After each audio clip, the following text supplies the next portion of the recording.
So it's definitely no surprise that NBA players all across the league are constantly making millions of dollars. But what you won't believe is how ridiculously expensive some of the fines that they've paid in the past actually are. And that's what we're going to go over in today's video, the biggest fines in NBA history that NBA players have actually paid. But before I get into all of the details surrounding that, I real quick wanted to mention that if you don't drop a like on this video and subscribe to our channel within the next 10 seconds, the purge will literally happen in your city. Do you want that? I'm pretty sure you don't, so make sure you drop a like and subscribe right now. And I also want to mention we pin free money in the comment section of each and every single video each and every single day, so drop a like on this video for that. But in order to win that, give yourself the greatest opportunity to win. All you gotta do is subscribe to our channel and turn those post notifications on by hitting the bell. But like I was saying, getting right back on track with the topic at hand, a lot of NBA players across today's NBA are constantly making millions, maybe even hundreds of millions of dollars throughout whatever their contract may be and endorsements. So little fines here and there are probably no big deal. You're probably thinking, alright, it's easy for them to afford it. But what you don't know is that some players are constantly paying hundreds of thousands, if not millions, on little decisions that they've made in the past. The San Antonio Spurs. Now what the Spurs franchise specifically did way back in 2012 is basically surrounding an issue that there's still a lot of awareness on up to this point in time. It was a regular season game back in 2012 versus the Miami Heat. You know, obviously when they had LeBron James, Dwayne Wade, Chris Bosh, obviously it would have been a marquee matchup, and that was actually what ended up being in the finals the next year after all of this took place. But San Antonio Spurs head coach at the time, Greg Popovich, decided to go with his second unit and didn't bring the elite players like Tim Duncan, Tony Parker, Manu Ginobili, or Danny Green into the contest. At the time, NBA Commissioner David Stern was not amused and kind of deemed this act as a disservice to the league and fans, and decided to make the Spurs pay a certain amount of $250,000. Obviously, resting star players is a common practice in the NBA, which makes the decision, as much as the penalty itself, quite controversial. But at the same time, if it's a marquee matchup like that, this is what basically has been deemed as the result of all of this. You know, if it's obviously two of the elite teams going up against each other, we already know it's going to be a nationally televised game. So with that being said, millions of people are basically making plans to watch that game, including thousands that are actually choosing to pay for tickets and go there physically to the game in person. You know, when those players that basically people are paying for those tickets for to actually see and they don't actually play, that's obviously going to cause quite a controversial situation. And that's why a lot of players today aren't really allowed to do that. They actually kind of, changed the ruling around all of this. And if any star players during a nationally televised game are out due to rest, then there's obviously going to be a fine in play. Now, I get it, sometimes there's certain situations where it may be a back-to-back, or players have been playing a long stretch of games and they definitely need some sort of break, especially if it's towards the end of the season. This has been a common practice throughout the NBA for many years, but once faces of the NBA like Stephen Curry and other Warriors players, or LeBron James did it in the past, more recently about a year or so ago, it completely changed all of the rules surrounding the situation. And they said it themselves that, basically individually, any player that rests during a nationally televised game or a game of importance is getting fined $100,000. And with LeBron James, basically resting on the bench during certain marquee matchups, including ones that were, basically going to be nationally televised, he easily was facing these fines. And that's basically up to this point now. If any star players due to rest, not injury, rest, don't show up for these games or show up and don't play, they're getting that fine. Latrell Sprewell.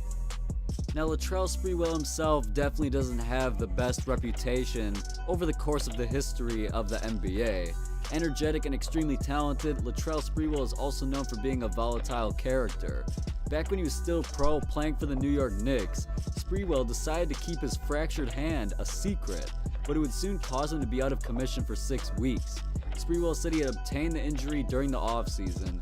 Enraged by the deception, the New York Knicks actually placed a $250,000 $250,000 fine on Sprewell, which remains the biggest fine placed by a team on its own player.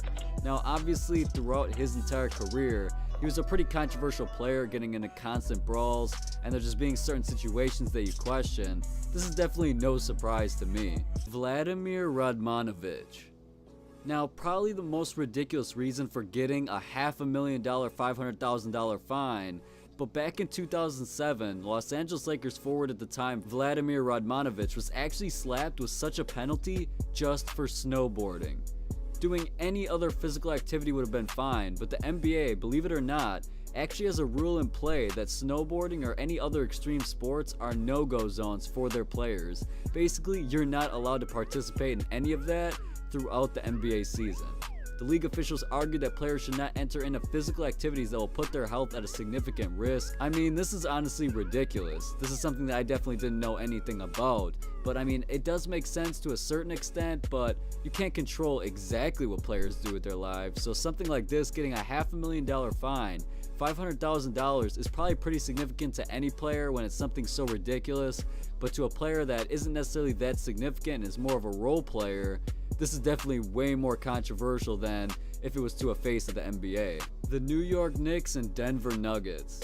Basically, the reasoning behind this $500,000, $500,000 fine was over the case of them breaking into a brawl in the middle of an NBA game. On December 16th of 2006, the visiting Denver Nuggets were on the verge of humiliating the New York Knicks at their home court when Nuggets J.R. Smith was fouled hard by Marty Cousins.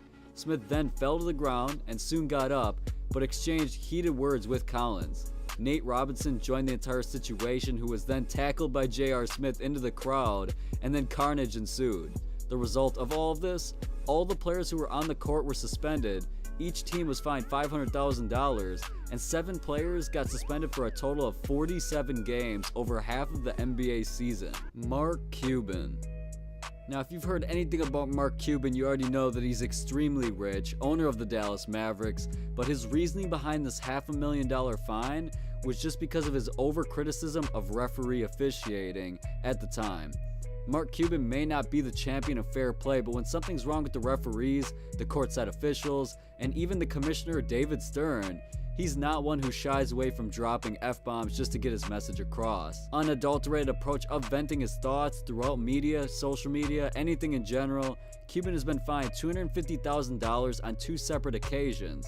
The first one was in after 2001, the Dallas Mavericks suffered a 107-104 loss to the Detroit Pistons, and the second one came in 2006 after Game 5 of the NBA Finals. Due to several acts of misconduct against officials, he definitely felt they stood a way better chance against the Miami Heat throughout those NBA Finals.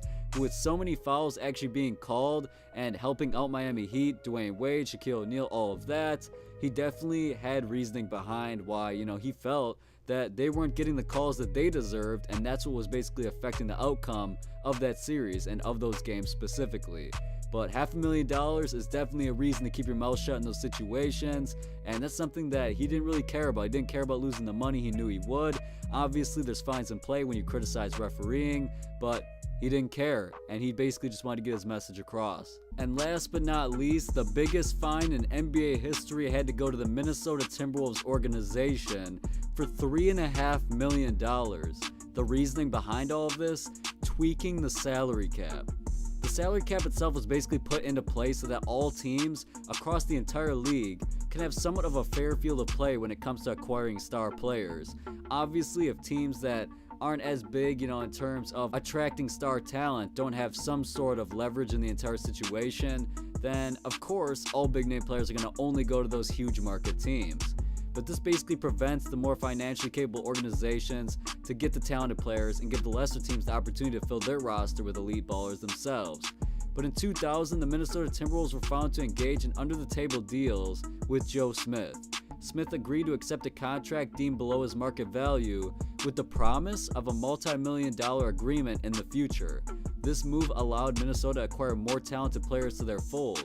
The NBA discovered this and slapped the Wolves with the most expensive fine in NBA history, and rightfully so. Obviously, if certain teams are trying to get certain players in upcoming free agencies, they have to have a fair field of play.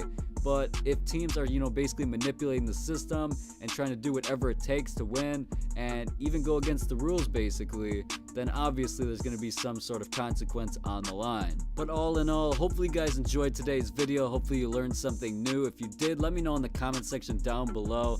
And like I mentioned in the beginning of this video, if you want to win free money each and every single day, each and every single time we upload, all you gotta do is subscribe to our channel and turn those post notifications on by hitting the bell. Being one of the first people to our videos each and every single day give you the greatest opportunities to win. So keep all of that in mind. I'll catch you in the next one. Peace out.